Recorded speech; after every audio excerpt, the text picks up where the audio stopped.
నమస్తే. ప్రస్తుతం మనతో పాటు సీనియర్ జర్నలిస్ట్ భరద్వాజ్ ఉన్నారు. ఆయనతో మాట్లాడదాం. నమస్తే సార్. నమస్తే. సార్, జగన్ అవినీతిని ప్రశ్నించినందుకే ఆయనని కిడ్నాప్ చేశారు అని చెప్పేసి డాక్టర్ లోకేష్ ఆరోపిస్తున్నారు. ఎంతవరకు నిజం అయి ఉండవచ్చు సార్? ఎంతవరకు నిజం ఉందండి? నిజానికి ఆయన నిరసన తెలియజేయడానికి వెళ్ళాడు అక్కడికి, ఎయిర్పోర్ట్కి. నిరసన తెలియజేయడానికి ఆయన వెళ్ళాడు అనేదే వార్తలు ముందు వచ్చినాయి బయటికి. అయితే నేను వేరే పని మీద వెళ్ళాను అక్కడికి. నన్ను పోలీసులు కార్నర్ చేశారు, తీసుకెళ్ళి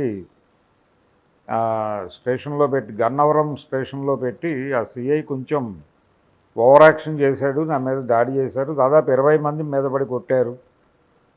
నేను వీళ్ళెవరిని క్షమించను, ఉపేక్షించను. వీళ్ళందరినీ చట్టం ముందు నిలబెట్టి వీళ్ళకి శిక్షలు పడేలాగా చేస్తాను అని కూడా ఆయన మాట్లాడాడు లోకేష్. అయితే ముందు జగన్మోహన్ రెడ్డి లండన్ పర్యటన మీద రకరకాల ప్రచారాలు జరిగాయి కూడా. అంటే ఆయన వెళ్ళిపోయి ఇంక రారని, ఆయన విజయ్ మాల్యా అవ్వబోతున్నాడు, జగన్ మాల్యాగా మారబోతున్నాడు, ఇలాంటి జగన్ మాల్యా అనే పదాన్ని వాళ్ళు క్రియేట్ చేసి మార్కెట్లో వదిలి ఇంక రాడు, ఆయన లండన్లోనే సెటిల్ అయిపోతాడు, ఎలాగో కూటమి గెలవబోతోంది అని రఘురామకృష్ణరాజు లాంటి వాళ్ళు మాట్లాడుతున్నటువంటి సందర్భము. జగన్ హవాలా కుంభకోణాలు, ఆయన అవినీతి సంపాదనని రకరకాల మార్గాల్లో తరలించేశాడు. పైగా వీళ్ళ బంధువులకి అక్కడ ఉన్నటువంటి బ్యాంక్స్తో రిలేషన్స్ ఉన్నాయి కాబట్టి ఆయన ఇవన్నీ అక్కడ సెక్యూర్ చేస్తున్నాడు. జగన్ గారి కుమార్తె కూడా జాబ్లో ఉంది ఆల్రెడీ అక్కడే. ఇవన్నీ చర్చలోకి తీసుకొచ్చేసి వచ్చేది కూటమి ప్రభుత్వం, జగన్ని ఏదో పద్ధతిలో అంటే అరెస్టు కావటం ఖాయము అని మాట్లాడేస్తున్నారు.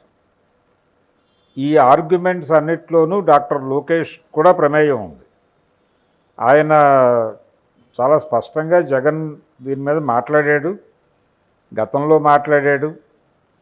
అలాగే ఎన్ఆర్ఐ ఆయన చాలామంది జగన్ ప్రభుత్వం మీద, జగన్ మీద పర్టికులర్గా ఆయన వ్యక్తిగత జీవితం మీద దాడులు చేయటం మాత్రమే కాదు, కేసులు పెట్టినటువంటి సందర్భం ఉంది. ఈ ప్రాసెస్లోనే ఆయన నిరసన తెలియజేయడం కోసమే వచ్చాడు అక్కడికి, ఎయిర్పోర్ట్కి, గన్నవరం ఎయిర్పోర్ట్కి. వచ్చినప్పుడు అక్కడ ఏదో చిన్న ఇబ్బంది జరుగుతుంది అనే ఉద్దేశంతో పోలీసులు ఆయన్ని ముందస్తు జాగ్రత్తగా తీసుకెళ్ళి స్టేషన్లో కూర్చోబెట్టిన తర్వాత పోలీసుల బిహేవియర్ అలాగే ఉంటుంది. అంటే కొంచెం ప్రభుభక్తి ఎక్కువ ఉంటుంది. అంటే పదవి కోల్పోయే వరకు, పదవి లేదు అవతల వ్యక్తికి అనేది స్పష్టత వచ్చే వరకు చాలా గౌరవం ఇస్తారు వాళ్ళు, ముందు జాగ్రత్త చర్యగా. ఆ గౌరవం ఇవ్వటంలో భాగంగానే ఇప్పుడు రామ్ గోపాల్ వర్మ గారు ఆ రోజుల్లో లక్ష్మీస్ ఎన్టీఆర్ సినిమా విజయవాడలో రిలీజ్ చేయాలి అని వెళ్ళినప్పుడు ఆయన ఎయిర్పోర్ట్లో నుంచి బయటకు రాకుండా వెనక్కి తోసేశారు కదా. గన్నవరం ఎయిర్పోర్ట్ నుంచి బయటికి రాలేని కండిషన్లో ఆయన తిరిగి హైదరాబాద్ వచ్చేసాడు. మరి అప్పుడు తెలుగుదేశం ప్రభుత్వమే అధికారంలో ఉంది, జగన్ గారు లేరు. అలాగే జగన్ ఒకసారి వైజాగ్ వెళ్తే అతన్ని కూడా ఎయిర్పోర్ట్లో నుంచి బయటకు రాకుండా నిర్బంధించారు. ఆయన ఎయిర్పోర్ట్ నుంచే వెనక్కి తిరగాల్సినటువంటి సందర్భం వచ్చింది. రేపు రాబోయేది మా ప్రభుత్వమే, మీ అంతు చూస్తాను లాంటి సవాళ్ళు కూడా చేశాడు ఆయన జగన్. అందుకని ఈ ఎయిర్పోర్టులలో జాగ్రత్తలు తీసుకోవటం, అటకాయించటం, ఎయిర్పోర్ట్ నుంచి మనుషుల్ని బయటకు రాకుండా చేయటం అనేది జగన్మోహన్ రెడ్డే కాదు అందరూ చేశారు, అన్ని పార్టీలు చేసినాయి, తెలుగుదేశం కూడా చేసింది. బీజేపీతో కలిసి ఉన్న రోజుల్లో కూడా జరిగినాయి ఇలాంటివి. కాబట్టి జగన్ ఏదో ప్రత్యేకంగా క్రైమ్ చేశాడు అని చెప్పక్కర్లేదు. చంద్రబాబు నాయుడు గారు కూడా చాలా క్రైమ్స్ చేశాడు.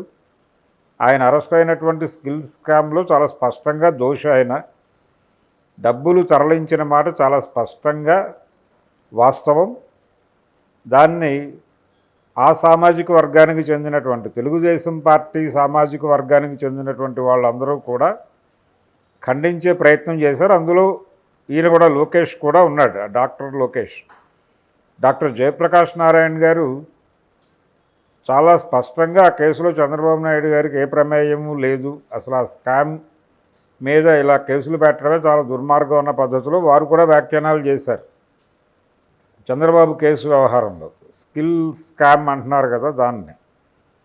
అంటే ఆ సామాజిక వర్గం మొత్తం ఒక యూనిట్గా మారి వాళ్ళు అవతల వాళ్ళ మీద దాడి చేయటం అనే కార్యక్రమం జరిగింది. అలాగే ఇక్కడ హైదరాబాదులో కూడా చంద్రబాబు అరెస్ట్ అయినప్పుడు ఒక మీటింగ్ జరిగింది. ఐటీ ప్రొఫెషనల్స్ వీళ్ళందరూ కూర్చుని గచ్చిబౌలిలో ఒక సమావేశం నిర్వహించినటువంటి వ్యవహారం మనకు తెలుసు. చాలామంది ఎన్ఆర్ఐలు నేరుగా అంటే జగన్ని తప్పించడం కోసం ఫండింగ్ చేశారు అనేది కూడా విన్నాం మనం. ఈ అన్ని వ్యవహారాల్లోనూ లోకేష్కి ప్రమేయం ఉంది. ఆయన స్పష్టంగా జగన్ వ్యతిరేకి. ఆయన్ని అక్కడ చూడగానే వీళ్ళు రియాక్ట్ అయ్యి అంటే ఏ నిరసన జరుగుతుందో అనే ముందస్తు జాగ్రత్తలో భాగంగా స్టేషన్కి తీసుకెళ్లారు. స్టేషన్కు వాళ్ళ బిహేవియర్ ఎలాగైనా ఉండొచ్చు. పోలీసుల ప్రవర్తన అందరి పట్ల ఇప్పుడు రఘురామకృష్ణరాజుని కూడా అలాగే వ్యవహరించారు. ఆ రోజున తీసుకెళ్ళినప్పుడు స్టేషన్లో వాళ్ళు వ్యవహరించిన తీరు మీద చాలా విమర్శలు ఉన్నాయి. చంద్రబాబు గారు కూడా నాకు జైల్లో సెక్యూరిటీ లేదు అని వాపోయిన సందర్భం చూసాం మనం. అందుకని పోలీస్ స్టేషన్లు, పోలీసుల ప్రవర్తన, పోలీసుల ఓవర్ యాక్షను దీనికి సంబంధించినంత వరకు ఇబ్బంది లేదు. కానీ ఒకటే, ఆయన ఎయిర్పోర్ట్కి విమానం ఎక్కడం కోసం రాలేదు, ఎవరికో సెండ్ ఆఫ్ ఇవ్వడానికో ఏదో ఇంకో పని మీదో ఏదో వచ్చానని చెప్తున్నాడు ఆయన. కానీ ఒక్కడే ఉన్నాడు అక్కడ. ఆ ఒక్కడు ఉండటమే అనుమానాలకు దారితీసింది. ఆయన ఏదో స్లోగన్ ఇవ్వటమో లేకపోతే ఏదో ఒకటి చేయటమో ఒక నిరసన తెలియజేసే కార్యక్రమం ఏదో ఆయన బ్రెయిన్లో ఉంది. మొదటైతే ఆయన నిరసన తెలియజేయడానికి వెడుతున్నాడనే వార్తలు వచ్చినాయి. ఎట్లా లీక్ అయింది, ఆయన వెళ్ళలేదు, ఇంకా వెళ్ళక ముందే వార్త బయటకు వచ్చింది ఆయన వెళ్తున్నాడు. అంటే ఇందులో ఏదో ప్రోగ్రాం ఉంది ఆయనకి. ఆయన ఇప్పుడు దాచేసి మాట్లాడుతున్నాడు. కానీ ప్రభుత్వం మీద అంటే ప్రభుత్వానికి పోలీసులు సహకరించారు. ఇప్పటికీ జగన్ పోలీసుల్లా వ్యవహరిస్తున్నారు వీళ్ళు. జగన్ అధికారం కోల్పోబోతున్నాడు మరికొద్ది రోజుల్లో, కూటమి గెలవబోతోంది అనే కాన్ఫిడెన్స్ ఉంది ఆయనలో, లోకేష్లో. ఆ కాన్ఫిడెన్స్తోనే ఇప్పుడు మాట్లాడుతున్నాడు ఆయన.